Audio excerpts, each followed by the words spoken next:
Doctor Nandu मुलमुले माझे खूप चांगले स्नेही आहेत. नांदेडला असल्यापासून आमचा परिचय आहे आणि नांदेड जिल्ह्यामध्ये त्या काळामध्ये भानामतीचे प्रकार व्हायचे. बऱ्याच लोकांना भानामती माहीत आहे की नाही मला माहीत नाही, पण आणि गावच्या गावं असं कुत्र्यासारखं भुंकायला लागायचे. त्याचा सगळा अभ्यास डॉक्टर मुलमुलेंनी त्या काळात केला. त्याचा शोधनिबंध त्यांनी कॅनडामध्ये एका कॉन्फरन्समध्ये प्रेझेंट केला होता. तेव्हापासून म्हणजे मला वाटतं 1996-97 पासून आमची ओळख आहे आणि आमचा एकमेकाचा प्रवास आम्ही जवळून बघतो आहे. आणि आता तुम्ही अमुक तमुक किंवा अनेक यूट्यूब चॅनल्सवर डॉक्टर मुलमुलेंची अनेक मुलाखती ऐकत असाल. मी व्यासपीठावरील बाकी सर्वांना विनंती करतो की आपण समोरून बसावं, आपण त्यांच्या व्याख्यानाचा नंतर आनंद घेऊया. सायन हॉस्पिटल मुंबईमधून त्यांनी सायकॅट्रीमध्ये MD पदवी मिळाली. त्याच्यामध्ये त्यांना गोल्ड मेडल मिळालं होतं आणि नांदेडमध्ये 40 वर्ष त्यांनी सायकॅट्रीचा व्यवसाय त्यांनी केला. आता ते फुल टाईम लेखक आणि वक्ते झालेले आहेत आणि त्यांनी ती जबाबदारी आता दुसऱ्या ज्युनियर डॉक्टर्सवर नांदेडची सोपवलेली आहे. मनाची गुंती नावाचा एक पात्री कार्यक्रम त्यांनी अनेक वर्ष केला. महाराष्ट्रात त्याचे 500पेक्षा जास्त प्रयोग झाले. म्हणजे माणसांमध्ये असणारे वेगवेगळ्या प्रकारचे विकार, म्हणजे ज्याला पर्सनॅलिटी डिसऑर्डर्स म्हणतो, किंवा काही लोकांना सारखे हात धुवायची सवय असते, ऑब्सेसिव्ह कंपल्सिव्ह डिसऑर्डर्स वगैरे, याविषयी ती 4 पुस्तकं होती, मला अजून आठवत आहे. आणि ते त्यांनी अनेक कार्यक्रम केले. महाराष्ट्र टाइम्स, लोकसत्ता अशा अनेक वृत्तपत्रात त्यांनी नियमितपणे लिखाणही केलेलं आहे. डॉक्टर असूनसुद्धा, म्हणजे कदाचित डॉक्टर सायकॅट्रिस्ट असल्यामुळे त्यांनी साहित्यामध्ये त्यांचा जो रस आहे तो फार मोठ्या प्रमाणात आहे. आणि कवी ग्रेस यांचे ते फॅन आहेत आणि कवी ग्रेसविषयी देखील त्यांनी रचनेच्या खोल तळाशी नावाचं पुस्तक लिहिलं. नंतर मनांतरी हा लेखसंग्रह, संभ्रमाचे सांगाती हा कथासंग्रह, मिर्झा गालिब या विषयावर त्यांनी जे पुस्तक लिहिलं त्याला महाराष्ट्र साहित्य परिषदेचा पुरस्कार मिळाला. इटालियन चित्रपटांवरचा सिनेमा पॅराडिसो हा त्यांनी एक लेख लिहिला. नंतर उतरती उन्हे, व्यथाकथा आणि 2 कविता संग्रह, दुभंगवाणी आणि अनंगवाणी हे त्यांनी लिहिलेले आहेत. मनाच्या गुंतीला राज्यस्तरीय पुरस्कार मिळाला. भानामतीचा भुलभुलई त्यांनी लिहिलं. आणि आपण बऱ्याच लोकांनी ABP माझावर चंद्रकांत कुलकर्णी दिग्दर्शित मनसुद्ध तुझं ही मालिका बघितली असेल. ती मालिका डॉक्टर नंदू मुलमुले यांच्या संभ्रमाचे सांगाती या संग्रहामधल्या ज्या कथा आहेत त्या कथांवर ती सगळी सिरीज होती आणि अतिशय चांगल्या पद्धतीने मला वाटतं स्वप्नील जोशी या सगळ्या लोकांनी त्याच्यामध्ये काम केलं होतं. तर डॉक्टर नंदू मुलमुले दुसऱ्या कामासाठी पुण्याला येणार होते आणि मी त्यांना असं म्हटलं की तुम्ही आमच्या याल का कार्यक्रमाला. आता नंदू मुलमुलेंच्या कार्यक्रमाला शेकडो लोक येतात. मी म्हटलं आमचा हॉलही छोटा आहे आणि आमचा क्लोजिंग सेरेमनी आहे, तर बहुतेक 100 लोक आमचे असतील. तर ते आधी ते आमचं त्यांना दुसरंही काम होतं, 21 तारखेला येणार होते पुण्यात. तर ते म्हणाले की मग मी असं करतो, झूमवर लेक्चर करतो आणि तुम्ही झूमवर दाखवा. म्हणजे तुमचाही खर्च वाचेल. कारण मी येणार तेव्हा जायचा खर्च द्यायला लागेल. म्हणजे ते हरकत नाही, पण म्हणजे तुम्ही स्वतः आलात प्रत्यक्ष तर जास्त मजा येईल असं मला वाटतं. आणि सुदैवाने मग त्यांचा 3 दिवसापूर्वी मला फोन आला. ते म्हणाले की मला असं वाटतं की मी प्रत्यक्षच यावं. आणि आपण खूप नशिबान आहोत की त्यांच्या यूट्यूबवर तुम्ही बघितलं असेल तर, म्हणजे तुम्ही जर नसेल बघितलं तर अमुक तमुक नावाचा चॅनल आहे किंवा अनेक चॅनल असं. मला वाटतं डॉक्टर आनंद नाडकर्णी त्यांची जी मुलाखत घेतली अतिशय सुंदर मुलाखत आहे. म्हणजे मी देखील रोज जेव्हा जेव्हा जमेल तेव्हा डॉक्टर नंदू मुलमुलेंचं यूट्यूबचं ऐकत असतो. तर मला खात्री आहे की आपल्याला सगळ्यांना आजच्या लेक्चरची मजा येईल. व्याख्यानाचा विषय सफल जीवनाचे 6 स्तंभ असा आहे. कदाचित लोकांना संस्कार वगैरे असं वाटण्याची शक्यता, पण मला माहीत नाही आता ते काय बोलणार आहेत. तर मी नंदू मुलमुलेंना विनंती करतो की त्यांनी आपलं व्याख्यान सुरू करावं. धन्यवाद. डॉक्टर जगन्नाथ दीक्षित माझे जुने स्नेही आहेत. माझ्यापेक्षा ते वयाने तरुण आहेत, पण त्यावेळी मी तरुण होतो. कधी मी तरुण होतो त्या काळाची गोष्ट आहे. नांदेडच्या मेडिकल कॉलेजमध्ये ते सामाजिक प्रतिबंधक काय औषधीशास्त्राचे अधिव्याख्याते होते आणि त्यावेळेपासूनचा हा परिचय आहे. सामाजिक बांधिलकी नावाचा एक घासून गुळगुळीत झालेला शब्द आहे. मी आयुष्यात सामाजिक बांधिलकी वगैरे ह्या किंवा समाजसेवा मनाला आनंद देतील त्या गोष्टी करत राहिलो की आपोआप मग सगळ्यांसाठीच चांगल्या गोष्टी होतात. त्या प्रवासातला मी यात्रिक आहे, तेही तसेच आहेत. आणि कार्यक्रमाला आवर्जून यावं वाटावं, श्रोत्यांची संख्या दुसरी गोष्ट आहे. सिर्फ एक ही शख्स काफ़ी है कारवां के लिए, मुझे हुजूम नहीं चाहिए. तर एक गप्पांची मैफल व्हावी असे श्रोते जमलेले आहेत. तेवढ्यापुरतंच करायचं म्हणून मी मुद्दाम एक दोन कामही होते, परंतु असं वाटलं की यावं. आणि झूम मीटिंगवर माझा तसाही विश्वास नाही आहे. म्हणजे झूम झूम के नाचो आज, आपण इकडे नाचत असतो, तिकडे त्या स्क्रीनवर लावून लोक आपापले कामं करत असतात. कॉन्फरन्समध्ये आजकाल आमच्या झूम मीटिंग्स होतात किंवा झूमवर सुरुवातीला ते अप्रूव्ह होतं कोरोना काळामध्ये. एक दिवशी एका कॉन्फरन्समध्ये तो वक्ता जो बोलत होता आणि मी पाहत होतो त्याच्या मागच्या भिंतीवरती तळापासून छतापर्यंत टाईल्स लावलेल्या होत्या. आता हा कुठे बसलेला आहे? हा कशावर बसलेला आहे? हा व्याख्यान देताना कुठल्या उन्मनी अवस्थेत आहे? झूम मीटिंगची ही भानगड आहे. लोक लॉग इन करतात, आपापल्या कामाला लागतात, असं मानवरून काय हसतात, बस झालं. त्याच्यामुळे मी झूम मीटिंग एक तर पैसे आकारतो, पण पैसे आकारूनही परवा ऑप्थॅल्मिक सोसायटीची झूम मीटिंगमध्ये मला बोलवलं, तर मी म्हटलं मला आवडत नाही ते. 25 लोक समोर असलेले जिवंत माणसं पाहिजे, ज्यांच्याशी सायुज्यत्व सांभाळता आलं पाहिजे, साधता आलं पाहिजे. नाही म्हणे आम्हाला झूमवरच वगैरे. म्हटलं 10,000 रुपये घेईन. इतके झूमवर? म्हटलं तुमचा हॉटेलचा खर्च वाचला, माझ्या जाण्या येण्याचा खर्च वाचला, माझ्या जेवण्या खावण्याचा तो तर जास्त नाही आहे तरी तोही वाचला, माझा टॅक्सीचा खर्च वाचला. द्या. श्रीमंत सोसायटी आहे. झूमवर माझा विश्वास नाही. समोर माणसं पाहिजे जशी तुम्ही आहात. आणि इथे हे पूर्व मधुमेही आहेत की संभाव्य मधुमेही आहेत? कोण आहेत हे? बरं म्हणजे बरं, फार छान. आता यश मिळाल्यानंतर मला का बोलवलं हाही एक प्रश्नच आहे.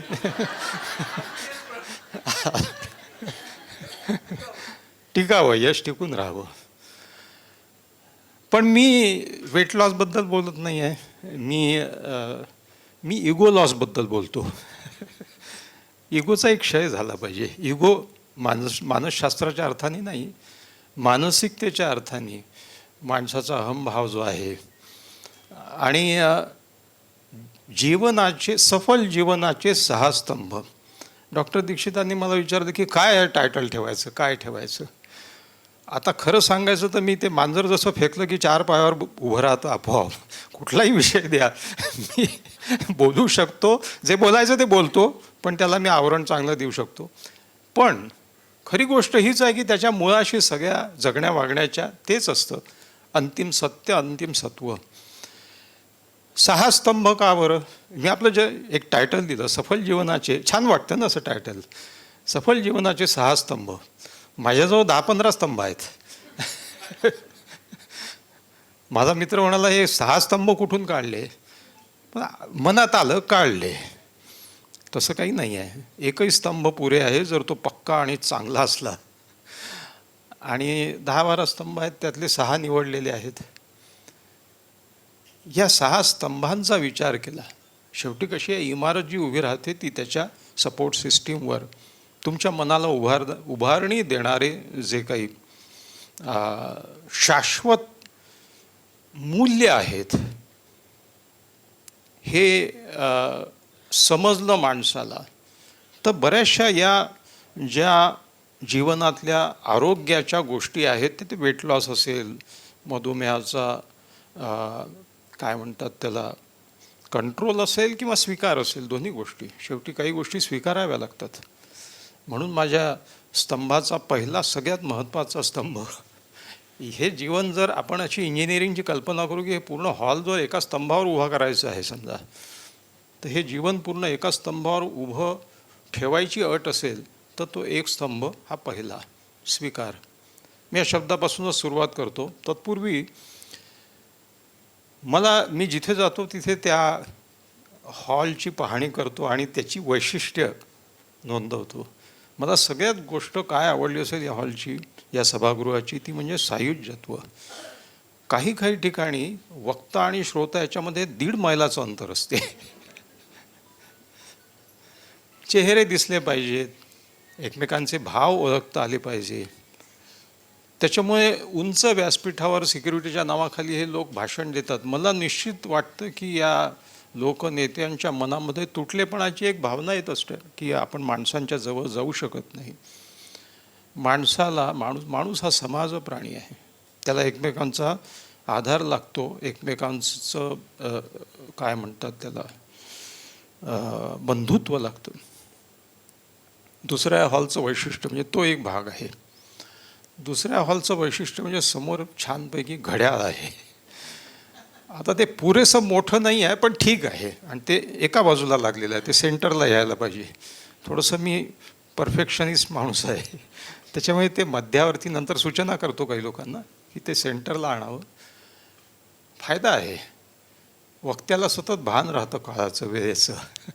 कारण अनेक वक्ते असतात ज्यांनी काळावर विजय मिळवलेला आहे. श्रोत्यांची अवस्था काय होईल याची त्यांना कल्पना नसते. समोर घड्याळ आहे. 10:45 वेळ होती माझी व्याख्यानाची, पण पुण्याची गर्दी दरवेळी मला चुकवते, हरवते, आणि बरोबर तो ते 5-1 मिनिटाचा फरक पडला. पण 11 वाजता मी बोलायला सुरुवात केली. 11:10 पहिला स्तंभ हाती घेतो. तो आहे आत्मस्वीकार.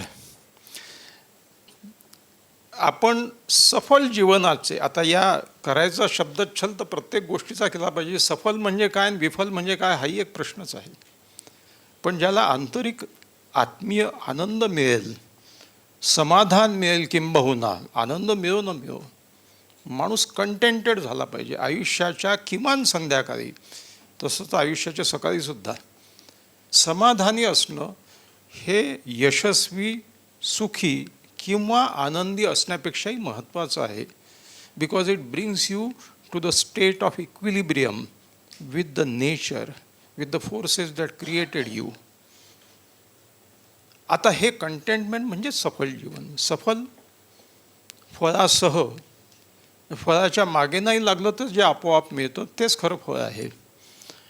सफल जीवनाचे 6 स्तंभ. आत्मस्वीकार इथपासूनच मी सुरुवात करतो. ॲक्सेप्टन्स. पहिली गोष्ट म्हणजे ह्या आयुष्यामध्ये, आयुष्य हे एक पॅकेज आहे. Life is a package. एक गोष्ट लक्षात घ्या, या जगामध्ये सगळ्या आपल्या मनासारख्या गोष्टी होत नाही. आपल्याला पाहिजे ते कोणालाही मिळालं नाही, मिळणार नाही, मिळू शकत नाही. आजच्या पिढीच्या, आता प्रत्येक भाषणामध्ये आजच्या पिढीला काय संदेश, आजची पिढी संदेश ऐकायला आलेलीच नाही आहे. त्यांना काहीही गरज नाही, ते आयुष्याच्या रेसमध्ये धावतात आहेत. पण जी पिढी आलेली आहे ती तर देऊ शकते आपापल्या घरी जाऊन, की शेवटी जे मिळवायचं आहे, जीवनाची सुरुवात तर यशापासून सुरू होते ना. आपण सगळे आपल्या मुलांना काय सांगतो, सक्सेस इज एव्हरीथिंग. तुम्ही यशस्वी झालात तर तुम्ही सुखी व्हाल. बघा, प्रत्येक शब्दाला महत्त्व आहे. आजच्या आपल्या समाजामध्ये, खास करून भारतीय समाजामध्ये, तू यशस्वी झाला तर तू सुखी होशील, तू आनंदी होशील असं कोणी म्हणत नाही. कारण यशस्वीतेनंतर येणाऱ्या समृद्धीचा चेहरा सुखाचा आहे, आनंदाचा नाही आहे. आनंद ही वेगळी गोष्ट आहे, ती कशी आहे मी सांगतो तुम्हाला, ती आत्मस्वीकारापर्यंत आल्याच्या नंतर. आणि यशाची कल्पना काय, यशाची व्याख्या काय आहे, तर तुला इतक्यापैकी इतके मार्क मिळाले तर.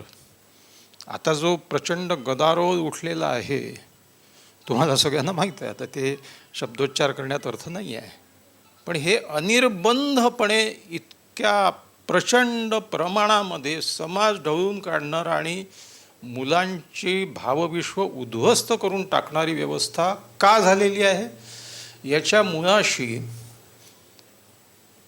यश म्हणजे मार्क आणि मार्क म्हणजेच यशस्वीता. पहिली तर गोष्ट माझा आक्षेप असा आहे की जग आणि यशस्वीतेचं अवडंबर प्रमाणाच्या बाहेर वाढवून ठेवलेलं आहे. काय यश आहे? लौकिक जीवनातलं यश आहे. लौकिक जीवनातलं यश कुठून आलेलं आहे? स्पर्धेतून आलेलं आहे. बरं, स्पर्धाही वाईट नाही आहे. स्पर्धा ही प्राणी जगतातही आहे. Evolution is the mother science of all. माणसाची वागणूक समजून घ्यायची असेल तर उत्क्रांतीचे टप्पे समजून घ्या, म्हणजे माणूस आज कसा का वागतो आहे हे तुमच्या लक्षात येतं. स्पर्धा प्राण्यांमध्येही असते, अन्नासाठी असते, जगण्यासाठी असते. स्पर्धा वाईट नाही, तुलना वाईट आहे. Competition is not bad, comparison creates all the problems. विषय इथपर्यंत आला की स्पर्धा वाईट नाही आहे, तुलना वाईट आहे. कारण तुलना या स्वीकारापासून आपल्याला दूर नेते की you cannot compare your self with anybody else in this world. Everybody is unique. मित्र, विषयातून विषय निघतात. पहिला स्तंभ जो आहे त्याला कवेत घेताना मला इतक्या गोष्टी आठवतात की आत्मस्वीकाराची सुरुवात लहानपणी व्हायला पाहिजे. लहानपणापासून शिकवायला पाहिजे मुलांना. आज आपण असं म्हणतो की मुलांचं फ्रस्ट्रेशन टॉलरन्स कमी झालेलं आहे. फ्रस्ट्रेशन टॉलरन्स कशामुळे कमी झालं? आता तुम्ही समृद्धीचा इतका अतिरेक केलेला आहे की त्याला पाहिजे तेव्हा पाहिजे त्यावेळी मुलांना बिघडवण्याचे एक पिडियाट्रिशियनचं पुस्तक वाचलेलं आठवतं मला. How to spoil your child. 21 मुद्दे त्यांनी दिले होते. आपल्या मुलाला छानपैकी बिघडवायचं असेल त्यातला पहिला मुद्दा हा होता की त्याच्या तोंडून निघालं की ते त्या ठिकाणी लगेच द्या. तो बिघडण्याची पूर्ण बेगमी तुम्ही करून टाकता. आता ॲक्सेप्टन्स या लेव्हलला आले. आता फ्रस्ट्रेशन टॉलरन्स वाढलेलं आहे. याचं कारण असं की समृद्धीचा अतिरेक झालेला आहे. आणि मग ही गोष्ट हे तत्व आपण की तुलनात्मक दृष्ट्या जेव्हा तुम्ही हे जग पाहायला लागता त्यावेळी तुम्ही सतत एका चिंतेत असता की माझ्यापेक्षा याला जास्त न मिळो, हिला कमी मिळालं पाहिजे. मग तो इम्बॅलन्स मनामध्ये सतत तुम्हाला एका रॅट रेसमध्ये धावायला लावतो. आणि मी मग गोष्ट केली की एव्होल्युशनची, की ज्या क्षणी कॉम्पिटिशनमधून कंपॅरिझन निर्माण झाली. प्राणी जगतामध्ये कॉम्पिटिशन आहे, कंपॅरिझन नाही. कुठलीही हरिणी दुसऱ्या हरिणीवर जळत नाही. हिच्या अंगावर जास्त ठिपके आहे माझ्यापेक्षा, कशी शिंग हिडगावात चालली आहे पहा ना, मेली. किंवा वाघ एकमेकांवर, याला 2 शिकारी मिळाले, आज मला एकच मिळाली. बदमाश आहे, चोरून शिकार करतो. पोटापुरतं मिळालं ते शांत होतात. तुलना आली तिथे दुःख आलं. कारण तुम्हाला सतत मग तुम्ही you are always in competition with somebody. आत्मस्वीकाराची सुरुवात लहानपणापासून व्हायला पाहिजे. काय आत्मस्वीकार? Self acceptance. स्वीकारा की तुम्ही जसे आहात तसे आहात, तुम्ही युनिक आहात. नंबर 2, स्वीकारा की हे जग जसं आहे तसं आहे. या जगात परिवर्तन जर घडवून आणायचं असेल तर इथूनच सुरुवात झाली पाहिजे. आजकाल जो पॉझिटिव्ह थिंकिंग, परवलीचा शब्द आहे.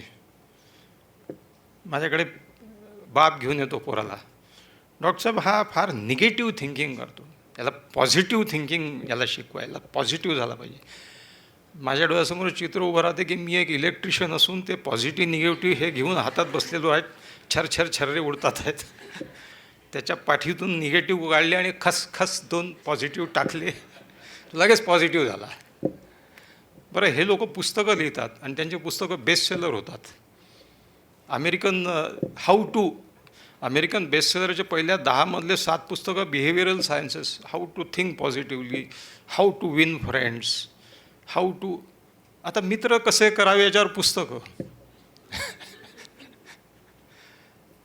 मग मित्र कसे तोडावे याच्यावरही पुस्तकं, ॲसर्टिव्ह थिंकिंगवर पुस्तकं, मग अहंकार वाढलेला असेल तो कमी कसा करावा याच्यावर पुस्तकं. तर हे जे पॉझिटिव्ह निगेटिव्ह काय आहे, स्वीकारात्मकता हवी, सकारात्मकता नाही. बेगडी सकारात्मकता मूर्खपणा आहे. स्वीकारात्मकता हीच सकारात्मकतेची पहिली पायरी आहे. Acceptance is the base of all positivity. एकदा तुम्ही हे ॲक्सेप्ट केलं की मी आहे असं आहे. समजा आता मला माझ्या प्रकृतीच्या काही तक्रारी आहेत, माझ्या नातेसंबंधाच्या काही तक्रारी आहेत, माझ्या स्वतःविषयीच्या अचिव्हमेंटच्या काही तक्रारी आहेत. ठीक आहे, मग आहे असं आहे.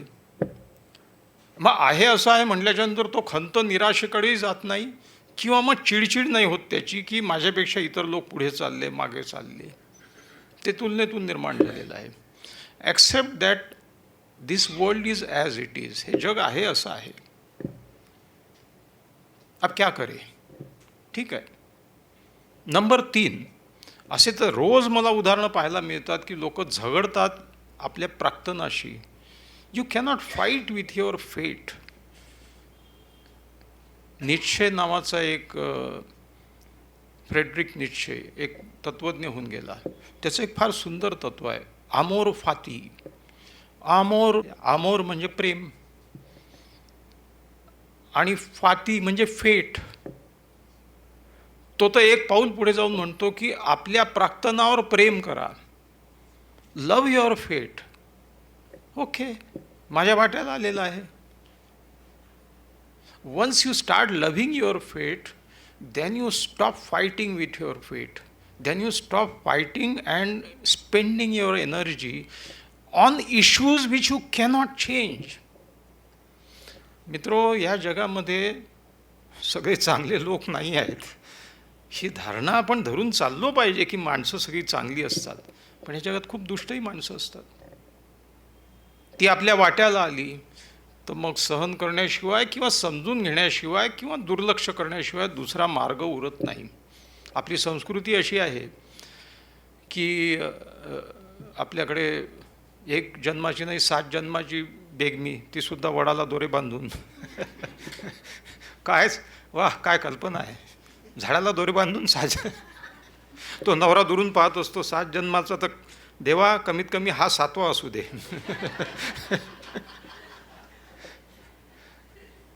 किंवा बायका मनातल्या मनात दोरा बांधताना तोडून टाकत उदर 7वा असू दे हा, आता जा पुढच्या जन्मी हा टाकल्या नको. अमोर फाती. Accept that the world is as it is. Accept that you are as you are and then try to improve. Accept that this world is as it is. Acceptance हा पहिला महत्त्वाचा स्तंभ. हा सर्वसमावेशक याच्यासाठी आहे की accept that everybody has a different perspective of life. ह्या आयुष्याकडे पाहण्याचा प्रत्येकाचा एक स्वतंत्र दृष्टिकोन आहे, असू शकतो. जगातले अर्धे संघर्ष कमी होतील. इराणी लोक इराणसारखं वागणार आहे. इराण राष्ट्र हे इराणी लोकांनी बनलेलं आहे. त्यांचं जगाचं एक पर्स्पेक्टिव्ह आहे. त्यांना सर्वाईव्ह व्हायचं आहे. अमेरिका ही अमेरिकेसारखी आहे. इस्रायलची रचनाच तशी झालेली आहे. You cannot make other people look like you. दृष्टिकोन या शब्दात दृष्टी आणि कोन हे 2 शब्द आहेत. प्रत्येकाची दृष्टी त्यांनी आयुष्याकडे लावलेला जो कोन आहे त्या कोनातून दिसते आहे. ती तुमची असू शकत नाही, तुमची त्याची असू शकत नाही. आमचा हा कार्यक्रम रेकॉर्ड होत नाही आहे ना? होतो आहे काही गमती जमती नाही. एडिट कराल नाही, माझा विश्वास तुमचा दृष्टिकोन वेगळा आहे असं का टाकूच चाललेला. आता या मुलमुल्याला पाऊस द्या. पण आता मी काही त्या व्यक्तीचंही नाव घेत नाही, नात्याचंही नाव घेत नाही. एक व्यक्तिविशेष आहे. गाणं नाही आवडत. माझं गाण्यावर खूप प्रेम आहे. मी काही गाण्यातला मोठा अभ्यासक नाही आहे, पण आता कलेचा भोगता आहे. आणि मी असं मानतो की माणसाला कुठली तरी कलेचा स्पर्श हवा. या जीवनाला तुम्ही सफल बनवा, यशस्वी बनवा, तुम्ही काय म्हणता संशोधक व्हा, सगळे व्हा, पण एक कला थोडीशी चमचाभर आयुष्यात असू द्या. त्यांनी माणूस माणूस राहतो. मला गाणी आवडतात, त्याला अजिबात आवडत नाहीत. मी जर जुन्या गाण्याचा उल्लेख करत ह्या फालतू आहे, काय करते. बरं ठीक आहे, मी आदर करतो, तुझं मत असं असेल. मी त्याला म्हटलं तू दाराशुकोचा भाऊ असेल. कोणतरी म्हणत दाराशुकोचा भाऊ हे काय. म्हटलं समोरच्याला एकदम औरंगजेब नाही म्हणतायत ना. आपल्या सख्या नात्यातल्या माणसाला औरंगजेब कसं म्हणणार. तुम्ही दाराशुकोचे भाऊ आहात, मान्य आहे. त्याचं एक मत असेल, कदाचित काही त्याच्या वाईट आठवणी निगडत असतील गाण्याशी, नाही आवडत, पण मला आवडतं हे समजून घे ना. या जगामध्ये हे जग इतकं निर्घृण आणि असे लोक आहेत की माझं जे मत आहे ते योग्य आहे, बघ इथपर्यंत ठीक आहे.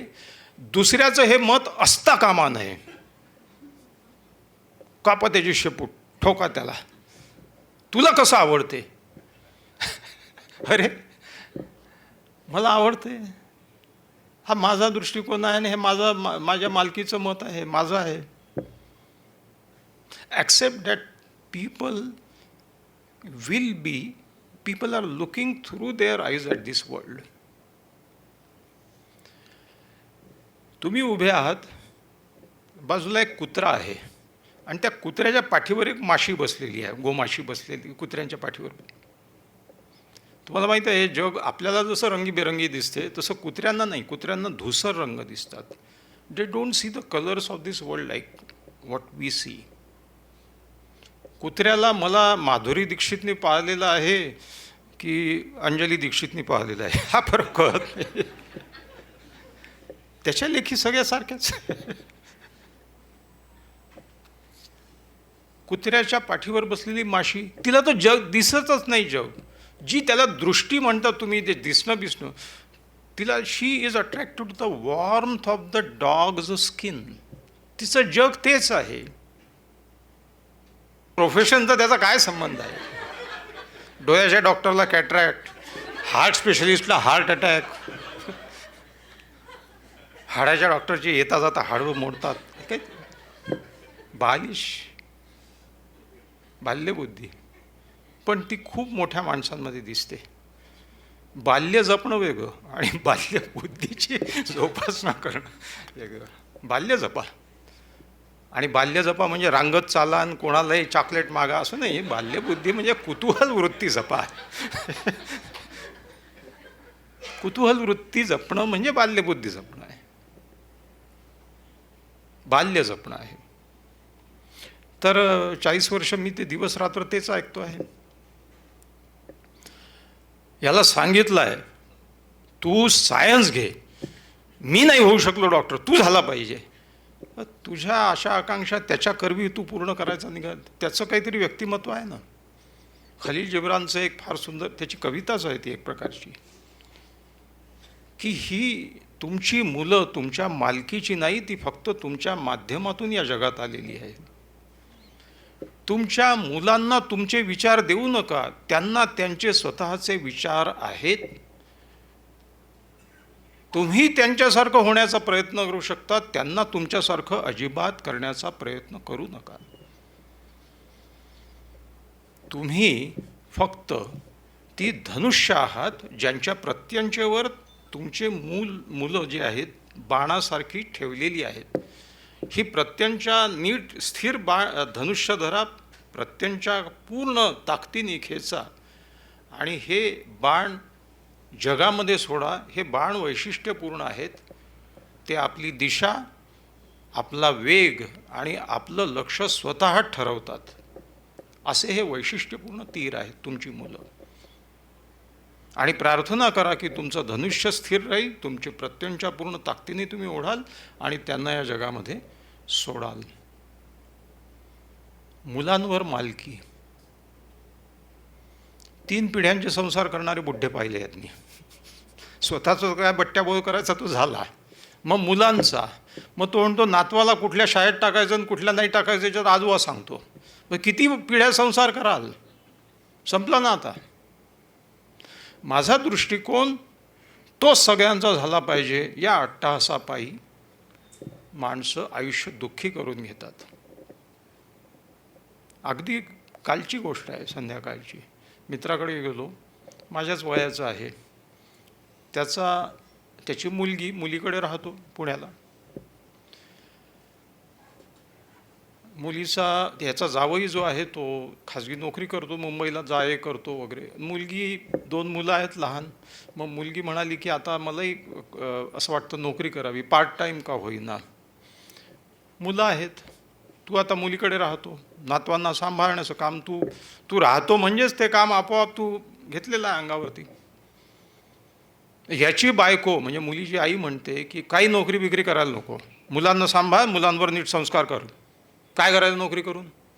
आता ती मुलगी जिचं वय आता 40-45 वर्ष झालेलं आहे, तिला साहजिक वाटते की माझ्याबरोबरच्या ज्या आहेत त्या अर्थार्जन करतात, कामावर जातात आणि त्या इंडिपेंडंट आहेत वगैरे. डॉक्टर साहेब तुमचं काय म्हणणं आहे? मग पहिली गोष्ट अशी की तिने काय करावं करू नये, मुलगी म्हणजे नोकरी करावी, पार्ट टाईम करावी, पुढे तिला ठरवू द्या. तिचं आयुष्य आहे, तुमचं नाही आहे. असं कसं त्या मुलांवर संस्कार वगैरे? कुठले संस्कार? घरी बसलेली आई जी चिडचिडी झालेली असते, जिला आपल्या परिस्थितीची आपल्या स्वतःवर राग आलेला असतो की माझं एवढं शिक्षण झालं आणि करिअर मी बर्बाद करून घरी बसलेली आहे, कसले संस्कार आले? तुम्ही करा ना मग. नाही आम्ही काय बरं, संस्कार करताना पालनपोषण करताना तिची मुलं आहेत आणि सल्ले देताना मात्र आमचा ऐकला पाहिजे. हे दुटप्पी धोरण का बरं? मग तुम्ही एक काम करा, तिथून चंबू गबा उचला, त्या सोसायटीमध्ये दुसऱ्या फ्लॅटमध्ये जाऊन राहा. त्या मुलीला तिचं स्वतंत्र आयुष्य जगू द्या तिला. मग काय मुलांना काय डे केअर सेंटर आणि हॉस्टेल आणि याच्यावर ठेवायचं का? ठेवू द्या. ठेवायचं नाही ठेवायचं तिची आई ठरवेल. 3 पिढ्यांचा संसार पुरे झालं ना. This life is a relay race. In a relay race 400 meter धावतात. तर एक जण धावतो, तो बेटन पुढच्याच्या हाती देतो. मग तो बेटन मिळाल्याबरोबर तो पुढे धावतो. हे आयुष्य एक रिले रेस आहे. तुम्ही बेटन पुढच्या पिढीच्या हाती दिला आहे, आता काय त्याच्यासोबत धावत जाल आणि त्याला पायात पाय टाकून पाडाल? रिले रेस कशी होईल? सेकंड इनिंग खत्म हो गई, तुम्हारे स्टंप उखड़ गए, पैड निकाल लिए, अब पेविलियन में आके बैठते हो, वहाँ तिथून सांगता असं मार तसं मार. संपलं तुझं. आता तुझी इनिंग संपलेली आहे, ती इनिंग संपलेली आहे. तू काही संपलेला नाही आहे, तू वेगळं काम कर काहीतरी. पण 2 पिढ्यांचा संसार करू नका. एक बाई मला म्हणाल्या, मग काय त्यांना खड्ड्यात पडताना पाहायचं का उघड्या डोळ्यांनी? खड्डा असो वा सपाट मैदान असो वा चढण असो, त्यांना चालू द्या. त्यांना डोळे नाही आहेत का?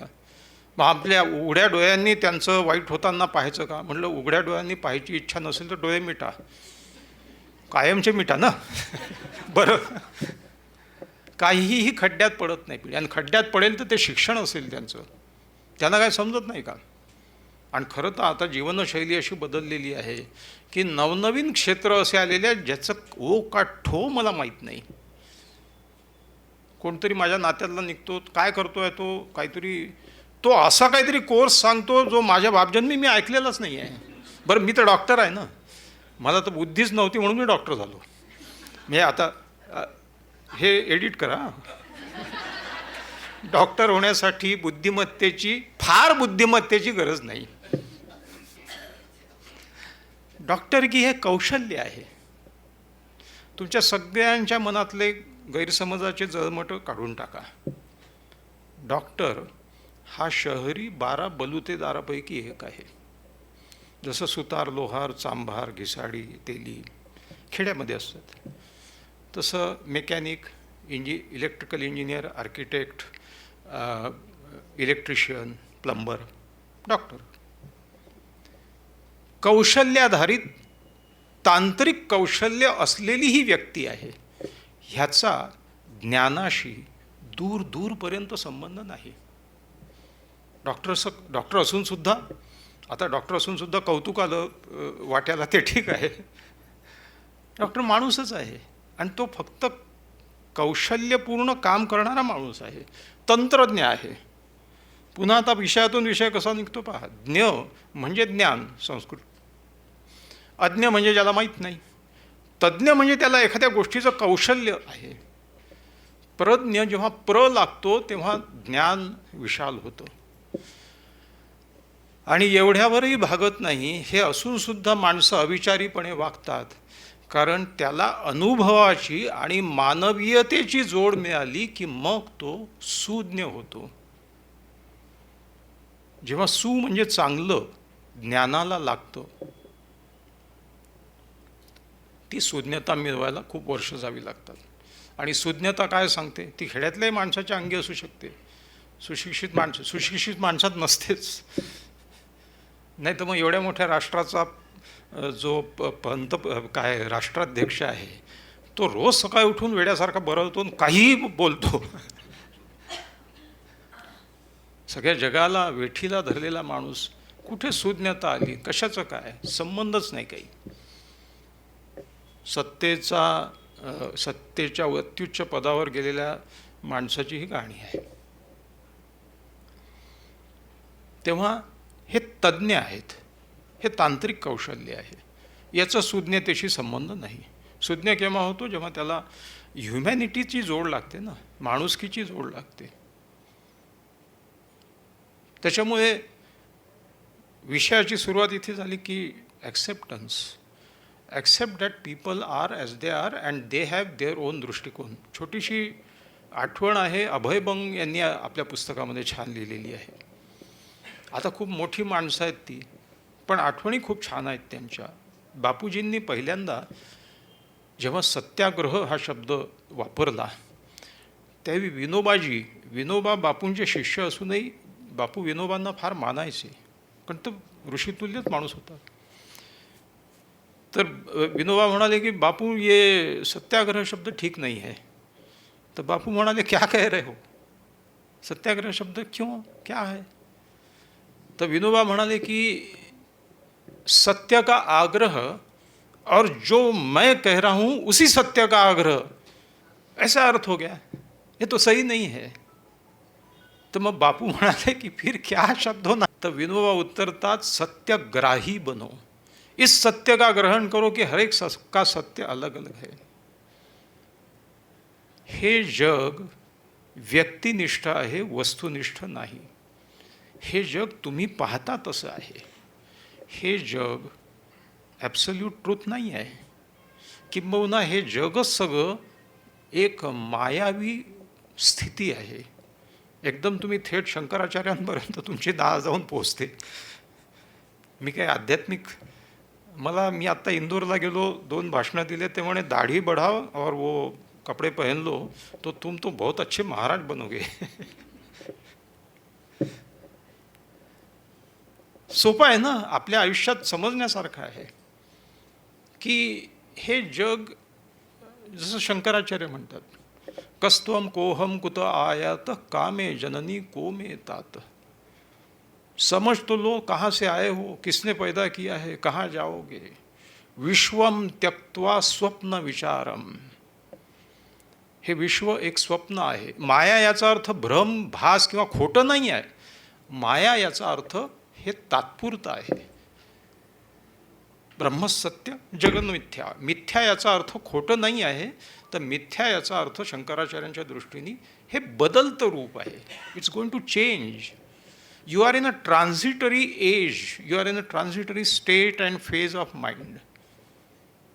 हे लाकूड होतं काल, हे काल एका झाडाचा भाग होतं, आज याचं टेबल झालेलं आहे. उद्या हे सडून जाईल, वाळवी खातील, वाळवीला अजून दुसरे प्राणी खातील. This is a changing matter, changes forms. हे शंकराचार्यांचं म्हणणं आहे. हे विश्व एक स्वप्न आहे. ह्या स्वप्नामध्ये तुम्ही वावरत आहात. एकदा लक्षात आलं, स्वप्नामध्ये कसं, स्वप्न खोटं असतं का? नाही. माणसाच्या सगळ्या फिजिओलॉजिकल कंडिशन्स सत्यासारख्याच असतात. तो स्वप्नामध्ये भांडतो, रागावतो, उठतो, शिव्या देतो, चालतो. काही लोक स्वप्नामध्ये कपाट उघडतात, कपडे घालतात. माझा नातू आहे, तर माझा जावई सांगत होता, हा रात्री उठला, झोपेत चालायची सवय आहे, त्याला बोलायची थोडीशी सवय आहे. तर त्यांनी काय, त्याचा इतका फुटबॉल खेळायचा त्याला नाद, झोपेत पूर्ण कपाट उघडलं, संपूर्ण कपडे काढले, फुटबॉलचा पूर्ण ड्रेस घातला आणि फुटबॉलचा ड्रेस घालून त्या गादीवर उभा राहिला. मी पाहतो साहेब याला, he is acting like he is on a football field. For him and for all of us, dream is more real than this real world. तुम्ही दुसऱ्या क्षणी तुम्ही घाबरता, भयावह, तुम्हाला धडधड व्हायला लागते, घाम येतो, सगळं सत्य आहे स्वप्नापुरतं. त्या स्वप्नातून तुम्ही जेव्हा जागे होता तेव्हा तुम्हाला लक्षात आलं ते स्वप्न होतं, पण ते तुझ्यासाठी तर खरंच होतं. गालिबचा एक फार सुंदर, थोडं उर्दू कसा आहे, अक्रोड फोडून मग आतला गर खावं लागतो, ते अक्रोड आधी फोडावं लागतं. है गैब गैब जिसको समझते हैं हम शुहूद, है ख्वाब में हुनूज जो जागे है ख्वाब में. गैब गैब, गैब म्हणजे रहस्य, रहस्याचं रहस्य आहे. जिसको समझते हैं हम शुहूद, शुहूद म्हणजे शाहीदचं अनेक वचन, शाहीद म्हणजे दर्शन. जे आम्हाला दिसते आहे ते रहस्याचं रहस्य आहे. There is a dream inside a dream. है ख्वाब में हुनूज, हुनूज म्हणजे आत्तापर्यंत, है ख्वाब में हुनूज जो जागे है ख्वाब में. तो ख्वाब से नाही म्हणत, तो म्हणतो की तुम्ही एका स्वप्नातून, तुम्ही आत्ता झोपेतून जागे झालेलात, हेही एक स्वप्नच आहे. हे सगळं जग असं त्या अर्थाने मिथ्या आहे, पण तुम्ही ते जगता आहात आणि तुम्ही ते समोर असून जगलंच पाहिजे. पण हेही लक्षात ठेवलं पाहिजे की हा सगळा एका अशा विश्वाचा भाग आहे ज्याच्यामध्ये प्रत्येकाचं सत्य वेगळं सत्य आहे. This world is not objective, it is subjective. It is as you see it. कोणी म्हणे की का हो सूर्य पूर्वेला उगवतो हे अंतिम सत्य नाही का? नाही. Because everybody believes that this is east, you are saying that sun rises in the east. बस सत्य एवढंच आहे. शेवटी तुम्ही, पृथ्वी अशी फिरते म्हणून हे ईस्ट आहे. तुम्ही जर मर्क्युरीवर असते तर ती उलटी फिरते, ते इकडे ईस्ट झालं असतं. There is no absolute truth. फिर ये क्यों पकड़ के चल रहे हो कि मैं कहता हूँ वही सच है. हा नाही करायला पाहिजे. ॲक्सेप्टन्स गौतम बुद्धांनी इसवी सनाच्या अगोदर 6व्या शतकामध्ये हे मांडून ठेवलेलं आहे. Accept the world as it is, सगळी दुःख कमी होतील. आपला मुलगा असा वागतो आहे, त्याचं व्यक्तिमत्व आहे, त्याचं मन म्हणते आहे, ही अशी बोलते आहे, ठीक आहे, तिचं मत आहे, ते तिची दुनिया आहे, ती वेगळ्या पर्स्पेक्टिव्हनी पाहते आहे ना. Men can never understand a woman's life because they have never walked on the road or they have never traveled in a local bus or bus stand like a woman. This world is totally different for a woman. इथल्या इथे आपण समजून नाही घेऊ शकते एकमेकांचं, तर कुठलं तुमचं अंतिम सत्य, शाश्वत सत्य. स्तंभ 1 अर्धा तास पहिल्या स्तंभात गेला, कारण तो मुख्य कॉलम आहे. स्तंभ 2 ॲक्सेप्टन्स नंतर येते ती क्षमाशीलता, फॉगिवनेस. मित्रो, या जगामध्ये सगळ्यात उत्तम अँटी डिप्रेशन जर कुठलं असेल तर ते फॉगिविंग, आस्किंग फॉर फॉगिवनेस अँड फॉगिवनेस. क्षमा मागणे आणि क्षमा करणे. क्षमा मागण्यानी, मला एक जण म्हणाला की क्षमा मागणं म्हणजे हरल्यासारखं झालं ना, माफ करा बाबा. तुमची चूक नसताना क्षमा मागण्यासाठी हिंमत लागते, क्षमा करण्यासाठी हिंमत लागते. क्षमा मागण्यानी आणि करण्यानी तुम्ही तुमच्या दंभावरती विजय मिळवता. You require a very great strength to forgive people even if they have made mistakes. मग एक जण म्हणाला की एखाद्याला तो वाईट वागला आणि त्याला क्षमा करणं म्हणजे काय, त्याचं वाईट बरोबर होणार नाही, त्याच्या वाईटाचं पाप त्याच्याबरोबर. तू जो सतत द्वेष करून मत्सर करून मेंदू जाळतो आहे, त्या मेंदूचा वडवानन शांत होईल. तुझ्या मेंदूच्या शांततेसाठी क्षमा केली पाहिजे. या जगामध्ये काही, मी एका ठिकाणी भाषण देत होतो, खालून एक चिठ्ठी आली, पाकिस्तानला क्षमा करावे का. अरे पाकिस्तान कुठून काढला, आपल्या जीवनाबद्दल बोलतोय बाबा. जगात खूप वाईट लोक असतात ना, चाइल्ड सेक्शुअल अब्यूज करणारे, क्षमा आहे का त्यांना? नाही. काही गोष्टींना क्षमा नाही आहे, कारण ते अक्षम्य गुन्हे आहेत, मान्य आहे. आपल्या सर्वसामान्य माणसांच्या आयुष्यातल्या गोष्टी करतो आहे मी. ही अशी बोलली, तुम्हाला आठवतं 20 वर्षापूर्वी पिंटूचं लग्न झालं, 200 रुपयाची साडी दिली हिने मला. काय काय लक्षात ठेवते. आणि मी गेली आतमध्ये, एवढा प्रवास करून आपण गेलो, वहिनीने पाहिलं माझ्याकडे, आत चालल्या गेल्या. एवढं एक डोक्यात आहे शिल्लक. अपमान जाने दो ना. काय त्यांचा क्षुद्रपणा त्यांच्यासोबत, काय लक्षात ठेवायचं. लक्षात ठेवून 3-4 पेशी त्या मत्सरात भिजवत ठेवता तुम्ही. काढा ते, आता मोड आले त्याला. वाळवा आणि दुसऱ्याच्या कामात आणा, दुसऱ्या कामात आणा, काचऱ्या करून खा त्याच्या. पण आता त्या गोष्टी आठवून आठवून जाळू नका स्वतःला. क्षमा याच्यासाठी करा की तुम्ही स्वतःला जाळणं बंद करा, स्वतःला त्रास देऊन घेणं बंद करा. आणि क्षमा करणं आणि मागणं, अर्थात मागणं. क्षमा मागण्याने तुम्ही छोटे नाही होत. क्षमा मागणारा क्षमा करणाऱ्यांपेक्षा मोठा होऊन जातो. सॉरी, मी त्या दिवशी असं बोललो, मी असं बोलायला नको होतं, पण निघून गेलं माझ्यातून. मी क्षमाशीलता आणि हे असे 6 स्तंभ व्याख्यान द्यायला परवाची गोष्ट चंद्रपूरला गेलो. आता मी नांदेडहून चंद्रपूर इतका भयानक प्रवास आहे, 8 तासाच्या कारमधून उतरलो. हॉटेलवाल्यांची एक सवय असते, ते गेल्याच्या बरोबर रूम बीम देतात आणि तो वेटर 2च मिनटात येऊन पुन्हा बेल वाजवायला लागतो. काहीतरी टॅवेल राहिला, साबण राहिला, असं काहीतरी का पावतीच आणून देतो काहीतरी. आपण आपला 8 तासाचा आपला सगळे शरीर धर्म तुंबलेले असतात आणि सगळे आपण वस्त्र होऊन त्या गृहात शिरतो आणि तो बेल वाजवून राहिला. पण ठीक आहे, 1-2दा बेल वाजवली समजू होतो, तो आपलं टर टर टर वाजवून राहिला. मला भयंकर संताप आला. मी अँगर कंट्रोलवर बोलायला निघालो होतो. मला 2 वाजताची वेळ होती, 1:30 वाजला होता. मला सगळं उरकून कपडे घालून जायचं होतं. दार उघडलं, जे शिव्या चाले, अरे तुला अक्कल नाही आहे का, तू एकदा वाजवली समजू शकतो, जर मी दार उघडत नाही आहे म्हणजे मी दार उघडण्याच्या स्थितीत नाही आहे, तुला समजत कसं नाही. माझ्या आरड्याओरड्याने मालक धावत वर आला. सॉरी सर, सॉरी, इसको उधर जा तुझ्या. बरं ठीक आहे, दार लावून घेतलं, तयार झालो. मला जायची घाई होती, गेलो आणि ती कॉन्फरन्स आटोपली. संध्याकाळी 5ला आलो आणि मला त्या वेटरला बोलवा. नाही सर, सॉरी, जान दो ना. म्हटलं नाही नाही, मला काही त्याला शिक्षा नाही द्यायची आहे, मला जस्ट आला तो कान पाडलेले, बिचारा घाबरून गेला होता. ते मित्रा, मग मी तुझ्यावर ओरडलो कारण मी फार रागात होतो आणि मला नाही आवडलं. खिशातून एक 50-100 रुपयाची नोट काढली. हे टीप ठेव, पुढच्या वेळेपासून अशी सतत बेल वाजवू नको. जा. तो गहीवरून गेला. हे नाही केलं असतं तरी चाललं असतं. ते केल्याने त्याला 50-100 रुपयाची मदत म्हणजे काय मोठी नाही गोष्ट केली. मी माझं मन शांत केलं.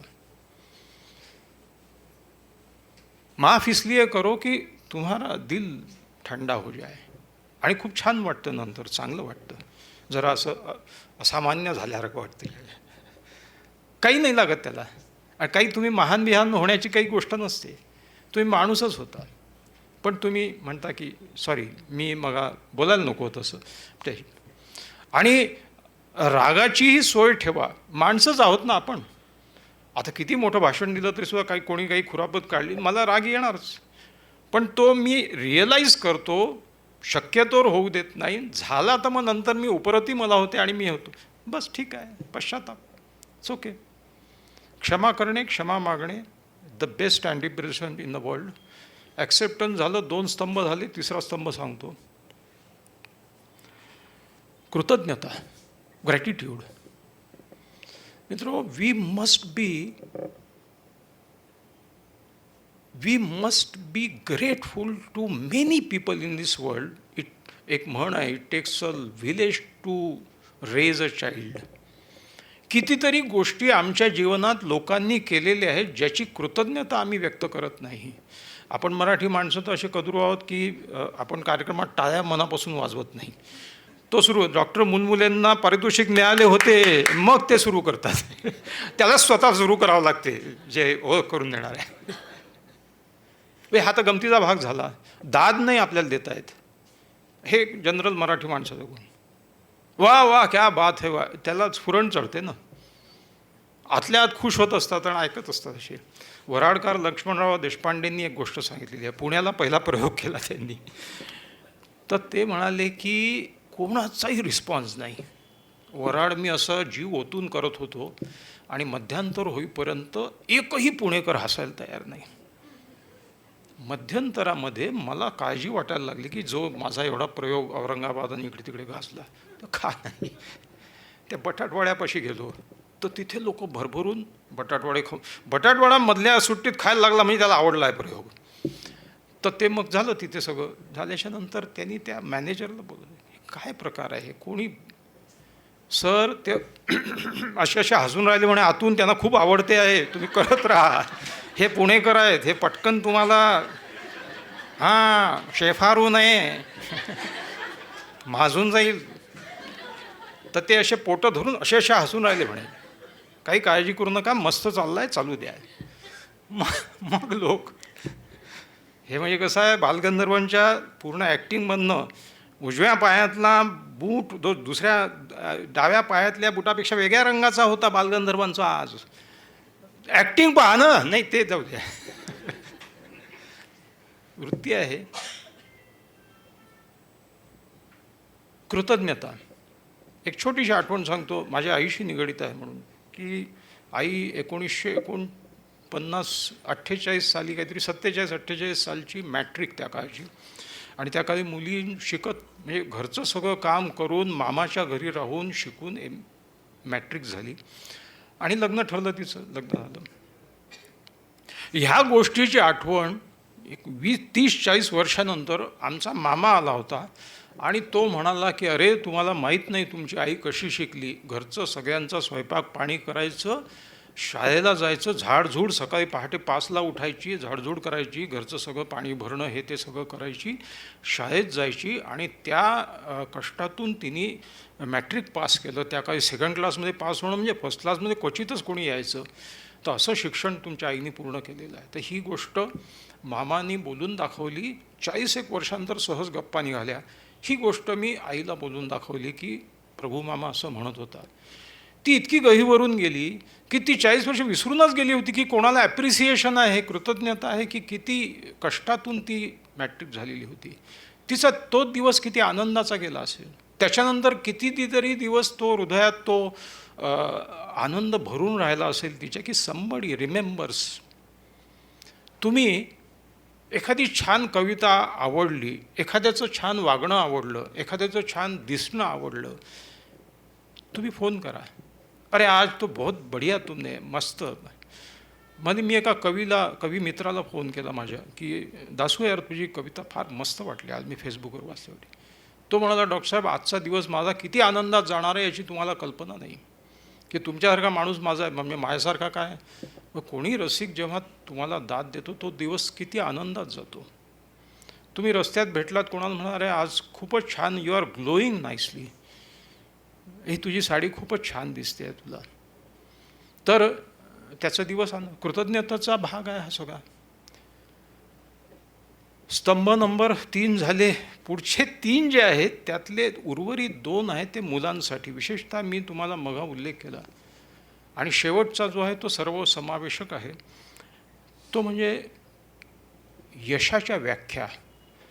मित्रो, ह्या जगाचं जसं मी सुरुवातीला उल्लेख केला की the world is bent on defining your worth with your success.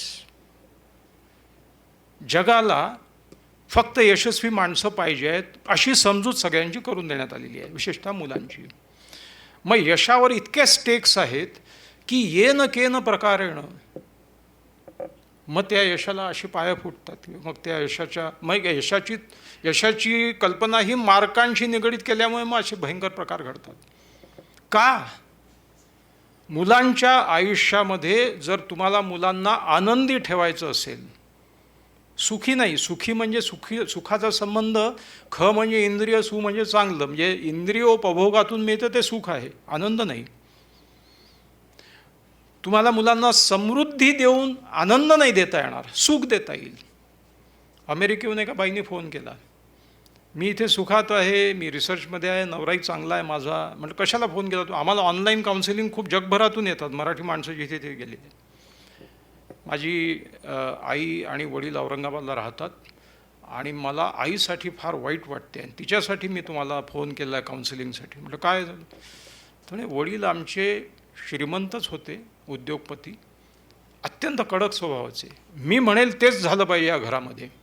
आमच्या घरामध्ये आम्हाला खायला प्यायला कशाची ददात नव्हती. प्रत्येकाला स्वतंत्र खोली, पुस्तकं, फिरायला मोटार, सगळे सुखसंपत्ती समृद्धीचे साधनं.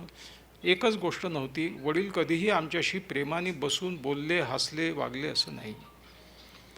वडिलांची मोटार गॅरेजमधनं बाहेर गेली की आम्ही सगळे रिलॅक्स व्हायचो आणि वडिलांच्या मोटारीचा आवाज आला की सगळेजण टेन्शनमध्ये. आईचे पाय स्वयंपाकघरात वळायचे, आमचे डोके पुस्तकात जायचे. आता काय करायचं? आता वाईट वाटतं आईबद्दल की 40-50-45 वर्ष झाली आईने असं आयुष्य काढलं की ती काही आपली भावना व्यक्त नाही करू शकली. तर तुम्ही आता काय सांगाल? मी काय सांगू आईला? कसं तिचं आयुष्य जरा शेवटचे म्हणण्यापेक्षा आता उतार वयात तरी तिला सुख मिळालं पाहिजे. पण आईला सांगा, आपलं मत व्यक्त करत जा, सांगत जा चांगल्या शब्दात, वडिलांचा चांगला मूड पाहून, पण ठामपणे सांग की नाही असं नाही, असं आपण इथे नाही तिथे जाऊ. 8 दिवसांनी त्या बाईचा फोन आला मला. ती म्हणाली की वडिलांनी मला कधीही फोन केला नाही, त्यांचा भर मध्यरात्री अमेरिकेत फोन आला की तू तुझ्या आईला फितवलं. ज्या बाईंनी तोंड वर करून 40 वर्ष माझ्याशी बोलली नव्हती, आता ती मला बोलायला लागली. 40 वर्षात एकदा ती तोंड वर करून बोलली, अहो हे बरोबर नाही आहे. तो पारा चढला त्याचा. आता मला तुम्ही सांगा, आपण आपण या मुलांचा आणि यांचा विचार करतो. मुलांना कसं वाढवता आहात तुम्ही? मुलांना यशस्वी करताना त्यांच्या यशातला आनंद कुठे गेला? पहिली गोष्ट, मुलांना त्यांचं बालपण उपभोगू द्या. पालकत्वाचा नियम नंबर 1, करू नका. The first and foremost rule is don't do parenting. Children can grow themselves. Let them grow like children. खेळू द्या, बालपण उपभोगू द्या. आता तर मुलांचं बालपणच गेलं. आता तो विषय इतका मोठा आहे की विचारूच नका. पहिलीपासून ट्युशन, हे तर माझ्या डोक्याच्या पलीकडे आहे. 2री 3री मग सगळ्या विषयाचे ट्युशन काय आहे? बरं झालं. यशाकडे उद्दिष्ट ठेवले पाहिजे का? हो, ठेवले पाहिजे. यू मस्ट सेट अ गोल. मुलांना उद्दिष्ट ठेवू द्या ना, तुम्ही ठेवा तुमच्या आयुष्याचे, काय हरकत नाही. उद्दिष्ट मिळवले पाहिजे का? बिल्कुल मिळवले पाहिजे. जुनून से काम करना चाहिए ताकि ये मुझे मिले, उस मंजिल तक मैं पहुंचूं, मैं कामयाब हो जाऊं. सगळ्यात महत्त्वाचा विषय हा आहे की त्या उद्दिष्टाकडची वाटचाल आनंद देणारी आहे की नाही. मुलांनी 100 पैकी 90 मार्क मिळवायचे हे उद्दिष्ट आहे, तर ते 90 मार्क मिळवताना त्या विषयात आनंद वाटला पाहिजे ना. If your path towards success is not enjoyable, you are not going to get success. Or even if you reach the summit, you will not be happy. एकदाच मिळालं, एकदाच झालं मुलांच्या आयुष्यामधला प्रवासातला आनंद हिरावून घेऊ नका, कोणाच्याही आयुष्यातला. तुम्ही यशाकडचा मार्ग जर आनंदी केला तरच यश मिळण्याची शक्यता आहे. आणि नाही मिळालं तरी सुद्धा यश आनंद तर देईल ना, म्हणजे यश अपयशही आनंद देईल. ठीक आहे.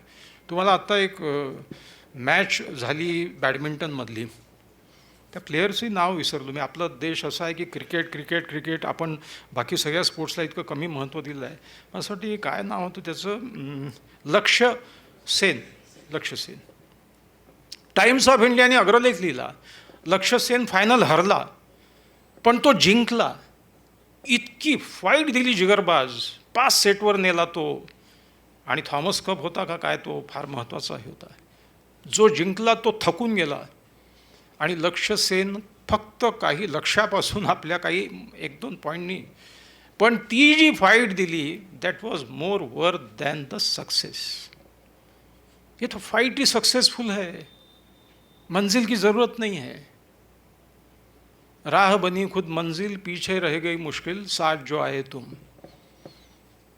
प्रवासात आनंद आहे. म्हणून मी कधी कधी, आता तो भाग 5व्या स्तंभात येतो. तो स्तंभ म्हणजे विनोद बुद्धी. मित्रो, हे आयुष्य अत्यंत खडतर गोष्टींनी भरलेलं आहे. अपयश आहे, जागोजागी अपमानही आहेत, वाईटही अनुभव आहेत. या सगळ्या जगाकडे तुमचा पाहण्याचा दृष्टिकोन, विनोद याचा अर्थ खेळकर दृष्टिकोन, a playful way of looking at this world, this is the most mature defence. जगाकडे पाहण्याची एक खेळकर दृष्टी ठेवल्याशिवाय हे जगणं सुसह्य. विनोद जीवनातली विसंगती सुसंगत नसेल करत, ती सुसह्य करतो. Humour is to be alive in what you can't get. विनोदाची गोष्ट आली म्हणून मगाच्या विषयाशी निगडीत करतो की लग्नातला सगळ्यात सुखाचा काळ कुठला, तर लग्न ठरल्यापासून लग्न होईपर्यंतचा. राह बनी खुद मंजिल, पीछे रह गई मुश्किल, साथ जो आहे तुम. सगळे अनुभवी लोक आहेत, सगळ्यांना हे सत्य माहीत आहे. एकदा झालं संपलं. मग ती माधुरी दीक्षित असो की ऐश्वर्या राय असो, आणि तो अभिषेक बच्चन असो की कोणी असो. तर सांगायची गोष्ट अशी आहे की प्रवास, आणि ह्याच्यामध्ये तर एक फार मला नेहमी आवडता विनोद, माझा आवडता म्हणण्यापेक्षा ऐकलेला, एका राजकीय नेत्याचा प्रेमविवाह, प्रेम केलं आणि लग्न झालं. लग्न झाल्याच्या नंतर तो आपल्या कामामध्ये, कार्यकर्त्यांमध्ये बिझी झाला, येईच ना घरी. बायको म्हणाली, अहो तुम्ही लग्न ठरलं तेव्हा किती आपलं काय, आपण मस्त मजा करतो, तुम्ही बगीचात जायचो, मॉलमध्ये जायचो, खरेदी करायचो, हॉटेलिंग करायचो, ट्रिप्स करायचो इकडे तिकडे. आता तर तुम्ही तोंडही दाखवत नाही. तर तो राजकीय नेता म्हणाला की निवडणुका संपल्याच्या नंतर कोणाला प्रचार करताना तू पाहिला आहे का?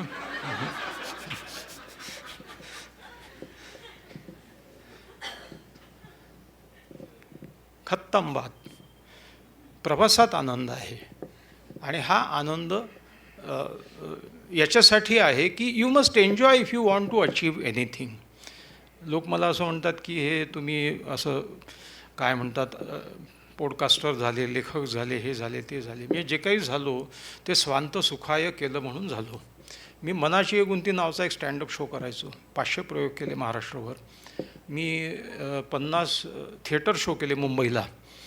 मी बोरिवलीला माझा कार्यक्रम होता, आणि माझ्या कार्यक्रमाला अविनाश नारकर आले होते. मला अजून आठवतं, माझा मित्र अमोल बावडेकर जो गायचा माझ्या कार्यक्रमामध्ये, तो त्यांना घेऊन आला. तर ते मध्यंतरामध्ये आले आणि ते म्हणाले, डॉक्टर हा इतका छान तुम्ही माहिती सगळी रंजक पद्धतीने पोहोचवतात मनोविकारांची, तर तुम्ही हा खरं तर काय 100-200 लोक जमलेले आहेत, हे ऑडिटोरियम हाऊसफुल व्हायला पाहिजे होतं. मी म्हटलं हे ऑडिटोरियम माझ्यासाठी हाऊसफुल आहे. तर म्हणे कसं? म्हटलं माझी हाऊसफुल झाली. हाऊसफुल झालं. ज्या दिवशी मला हे करावं वाटणार नाही त्या दिवशी पूर्ण सभागृह भरलं तरी मी नाही करणार. तुम एन्जॉय कर रहे थे, इसलिए तुम खुश थे. जे तुम्ही करत आहात ते तुम्ही त्याच्यामध्ये तुम्हाला जर आनंद वाटत असेल तो आनंद समोरच्यावर पोचतो. आपण ह्या रिॲलिटी शोजमध्ये हे सगळे ते बेगडी आहे ते जजेस आणि हे ते सगळं, पण त्यातली एक गोष्ट मला आवडते. तो संगीतकार असं म्हणाला की देखो तुम गाते हुए खुद एन्जॉय कर रहे थे. तुमचं गाणं केव्हा चांगलं होतं? जेव्हा तुम्हाला त्याच्यात आनंद येत असतो. आपोआप तुमचं गाणं चांगलं होतं, ओढून ताणून नाही. विनोद माणसाला जगाकडे पाहण्याचा एक खेळकर दृष्टिकोन देतो. याचं कारण शेवटचा स्तंभ. तो स्तंभ असा, मित्र, थोडंसं तात्विक अंगाकडे जाताना शेवटी तत्त्वज्ञान हा आपल्या जीवनाचा बेस आहे. तुम्हाला असं वाटेल की फिलॉसॉफी हा काही, philosophy is the base of this life. आपण सगळे तत्त्वज्ञान जगत असतो रोज. तुम्ही पुनर्जन्मावर विश्वास ठेवता का? तुम्ही वैदिक तत्त्वज्ञान मानता आहात. तुम्ही ईश्वराला मानता का? तुम्ही भारतीय षटदर्शन जे आहेत त्याचे फॉलोअर्स आहात. भारताचे षटदर्शनं 6 आणि 3 नास्तिक दर्शनं, 6 आस्तिक दर्शनं. तुमचा ईश्वरावर विश्वास नाही आहे का? तुम्ही त्या 3 दर्शनामध्ये आहात, बौद्ध, जैन आणि चार्वाक. आणि चार्वाकाची गोष्ट कराल तर इथे हे जग सगळं चार्वाकवादीच आहे. खा प्या मजा करा, ऋणम कृत्वा घृतम पिबेत, हे सगळं जग आता चार्वाकाचं तत्त्वज्ञानच अंगीकारते आहे. तात्विक पातळीवर जर यायचं तर शेवटचा स्तंभ. कार्यक्रमाचे 12 वाजून 5 मिनटं झाले, तासभर होत आला. जागृत व्हा, जागे व्हा. आपण काय झोपलेलो आहोत का? हो, आपण एका प्रगाढ निद्रेत आहोत, ज्याचा मघा मी उल्लेख केला. विश्वम त्यक्त्वा स्वप्न विचारम. आपण या सगळ्या जगाकडे एका अलिप्त नजरेने पाहता आलं पाहिजे आपल्याला. आपण केव्हा या सगळ्या विवंचनातून मुक्त होऊ? जगाच्या, संसाराच्या रोजच्या कटकटीतून आपण कधीही निवृत्त होऊ शकणार नाही जर आपण त्यात लिप्त राहू. हा काही तात्विक भाग नाही आहे. माझ्या जीवनात मी अंगीकारतो, तुम्हीही करू शकता. ते असं की या जगाच्या सगळ्या चक्रनेमिक क्रणाकडे तुम्हाला खेळकर वृत्तीने पाहता आलं पाहिजे. चक्रनेमिक क्रमेण, जुना मराठी शब्द झाला. काही काही शब्दही लुप्त झालेले आहेत. हे सगळं चक्रनेमिक क्रमेण जे आहे ते जगाचं एक, ज्याला पुन्हा माया, मिथ्या. आता हे मी का सांगतो आहे? याचं कारण आहे because everything doesn't happen as you think. Everything cannot happen as you wish. तुमच्या मनाप्रमाणे होणारच नाही आहेत. प्रकृतीच्या तक्रारी, मुलांच्या तक्रारी, शेजाऱ्याशी पटत नाही आपलं, लोकांशी पटत नाही, काही ना काही खटके उडत राहतात. काही काही जणांच्या नशिबी असा एक पार्टनर येतो ज्याच्याबरोबर आयुष्य काढावं लागते. आपला समाजही असा आहे की ज्याच्यामध्ये, बघा आता मी एक छोटीशी पुन्हा गोष्टीतून गोष्ट निघते पण सांगावं वाटते की ती आपल्याला पुढच्या कार्यक्रमाला वेळ नाही होत आहे ना, हेच चालू राहणार आहे ना.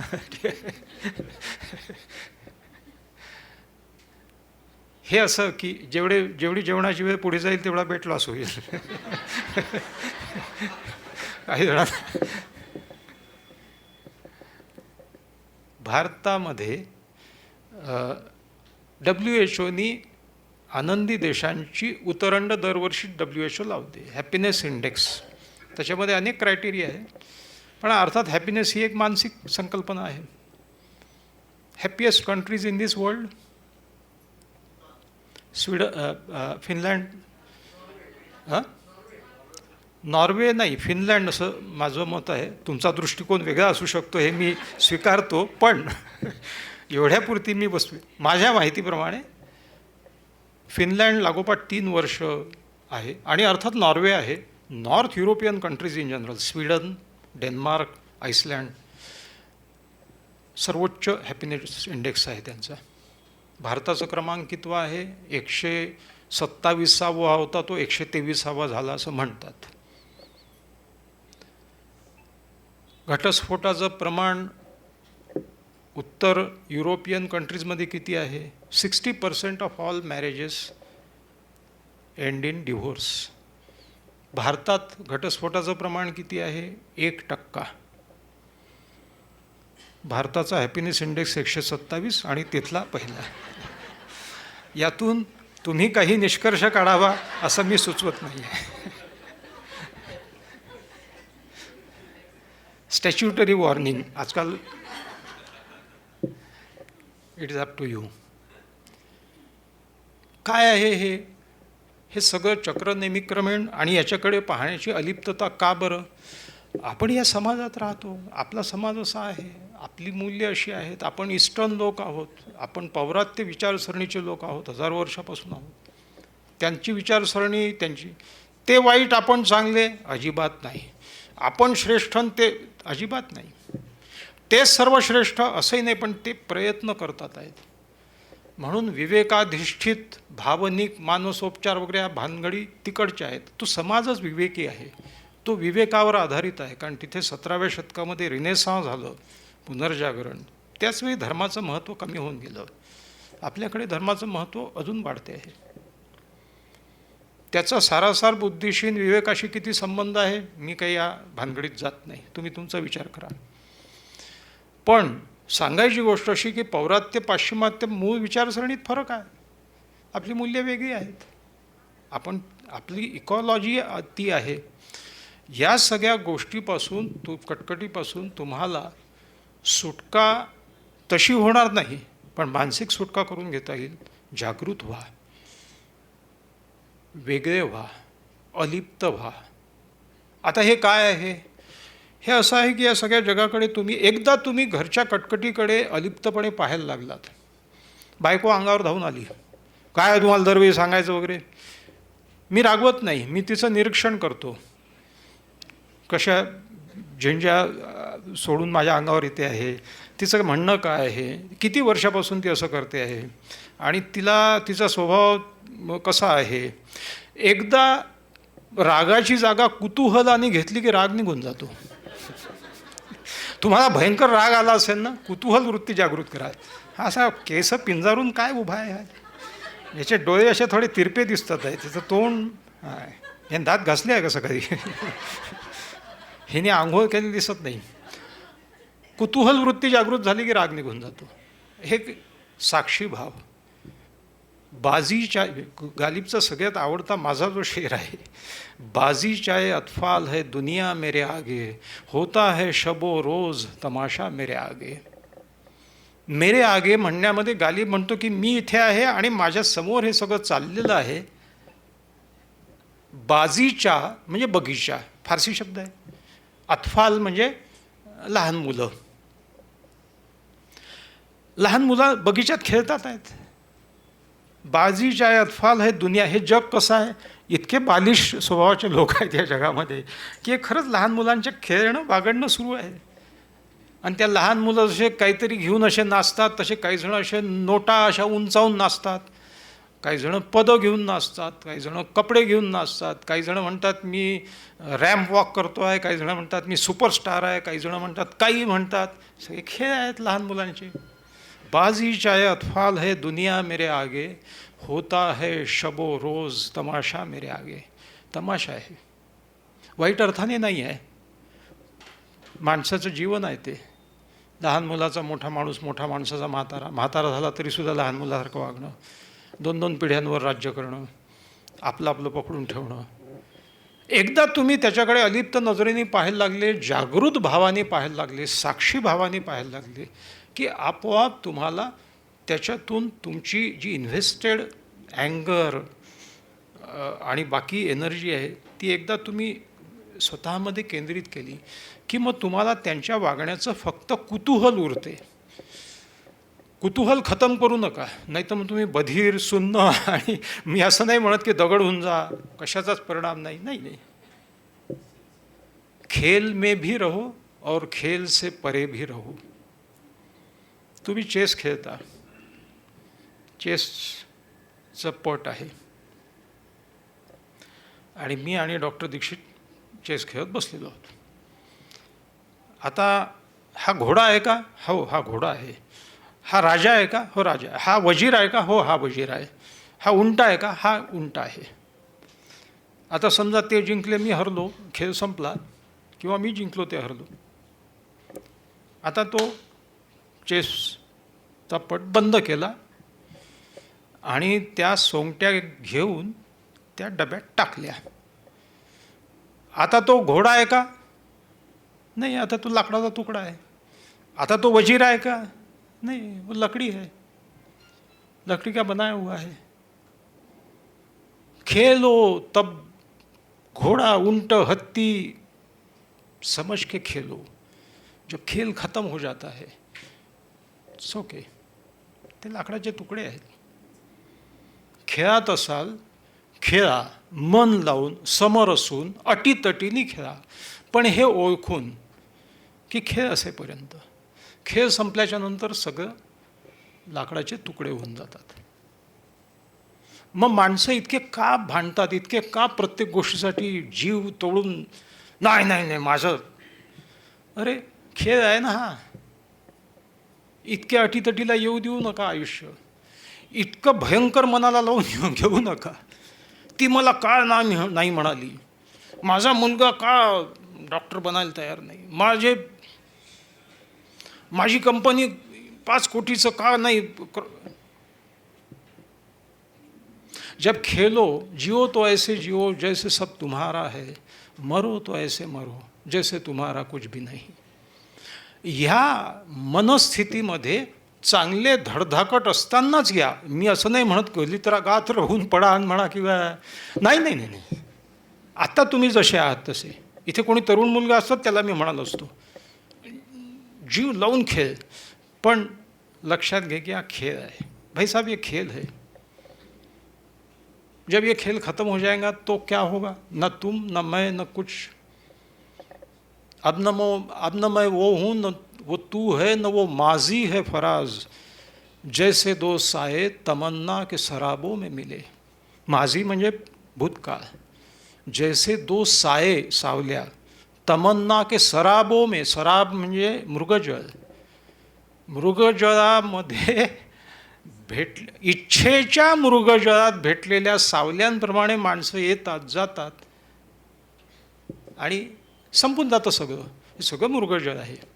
एकदा तुम्ही या तात्विक पातळीवर स्वतःला आणलं ना की सगळे जीवनातले प्रश्न, संघर्ष, अटतट, सगळ्या इच्छा, आकांक्षा, सगळे जुनून, सगळे उन्माद, सगळी संपत्तीची हाव, सगळ्याच गोष्टी हळूहळू संपायला लागतात. जे लोक त्याच्यामध्ये लिप्त राहतात त्यांच्या पदरी फक्त दुःख येते. सुखाची हाव हे दुःखाचं मूळ आहे. सुखाची हाव धरू नका, सुखाच्या मागे धावू नका. सुख मिळवा, उपभोगा, पण त्यातलं वैयर्थ कळून. मग ह्या 6व्या स्तंभापाशी येऊन तुमच्यामध्ये तुम्ही जागे झालात, म्हणजे जागृतीचा संबंध हा आहे.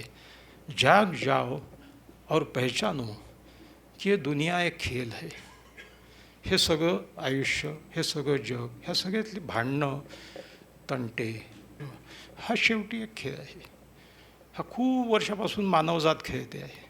कोणी लक्षात नाही ठेवलं कालचं, कोणी इंडिस्पेन्सिबल नाही आहे. संपलं, तुमचंही संपणार आहे. तुमच्यापुरती तुम्ही आयुष्यात आनंद मिळवत आहात की नाही, मिळाला की नाही, तो क्षण आनंदाचा झाला की नाही, याला महत्त्व आहे. तेही तुमच्यापुरतं आहे. आणि इतरांच्या मनात तुम्ही इतरांसाठी जर तो मिळवत असाल तर मग तो आनंद वैश्विक होऊन जातो. मग तुमचा विलय या विश्वातल्या आनंदाशी होतो.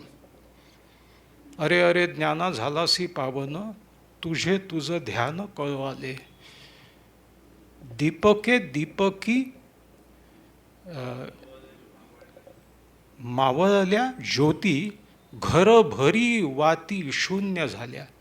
तुमची वाट शून्य केव्हा होईल? जेव्हा तुमचा दिवा त्या वैश्विक प्रकाशामध्ये न्हावून निघेल. You are one of that total consciousness. क्षमा हर रंग में जलती है सहर होने तक, गालिब क्षमा विझवण्याच्या गोष्टी करतोय का? नाही. तो असं म्हणतोय की क्षमा हर रंग में जलती. सहेर ही मोठी क्षमा आहे ना त्या निसर्गाची, त्याच्यामध्ये तुमचा विलय झाला. परतवे खुर से है शबनम को फना की तालीम. परतवे खुर, खुर म्हणजे सूर्य, परतवे खुर म्हणजे सूर्याचा किरण. एका शबनम म्हणजे ओस बिंदू जो आहे, दव बिंदूला काय शिक्षण मिळालेलं आहे निसर्गाकडनं? परतवे खुर से है शबनम को फना की तालीम. विलय, याचं त्याला शिक्षण मिळालेलं आहे. इशरते कतरा है दरिया में फना हो जाना, दर्द का हद से गुजरना है दवा हो जाना. तुमच्या आयुष्यातले सगळे दर्द एका वैश्विक औषध काय म्हणतात रिलीफमध्ये कन्व्हर्ट होतील. इशरते कतरा, थेंबाचा आनंद, दरिया में फना हो जाना, थेंब समुद्रात मिसळला की त्याचं वैयक्तिक छोटंसंच दुःख ह्या एका मोठ्या दुःखामध्ये विलीन होतं. त्यावेळी तो सगळा सुखाचा सोहळा होऊन जातो. इथपर्यंत आपण येऊन पोहोचतो. या 6व्या स्तंभापाशी माझं निरूपण अजून खूप लांबलेलं आहे याची मला कल्पना आहे. 1.25 तासावर वेळ होऊन गेलेला आहे. विषयाची व्याप्ती अशी मोठी आहे आणि ह्या तुमच्या या आजच्या शिबिराचा विषय थोडासा वेगळा आहे, पण त्याच्या तत्वाशी खालच्या पातळीशी सगळे ह्याच गोष्टी आहेत. याचा स्वीकार तुमच्याच्यानी होईल. तुमच्या ठायी माझ्या काही 2 शब्दाचा उपयोग झाला तर होईल अशी कामना व्यक्त करतो. डॉक्टर दीक्षित यांचे आभार मानतो. धन्यवाद. थँक्यू. मधुमेह निवारण एवं वजन घटाने के लिए डॉक्टर दीक्षित मंत्र. दिन में केवल 2 बार भोजन करें. जहां तक संभव हो निश्चित समय पर करें. प्रत्येक भोजन 55 मिनट के भीतर समाप्त करें. भोजन से कार्बोहाइड्रेट की मात्रा कम करें. प्रोटीन और फाइबर बढ़ाएं. न्यूनतम 45 मिनट के लिए दैनिक एरोबिक व्यायाम सुनिश्चित करें. 2 भोजन के बीच में बिना अतिरिक्त स्वाद डाले काली या हरी चाय या पतली छाछ और पानी जितना आपको चाहिए. मधुमेह निवारण और वजन घटाने के लिए आपको अडोर समूह की तरफ से शुभकामनाएं.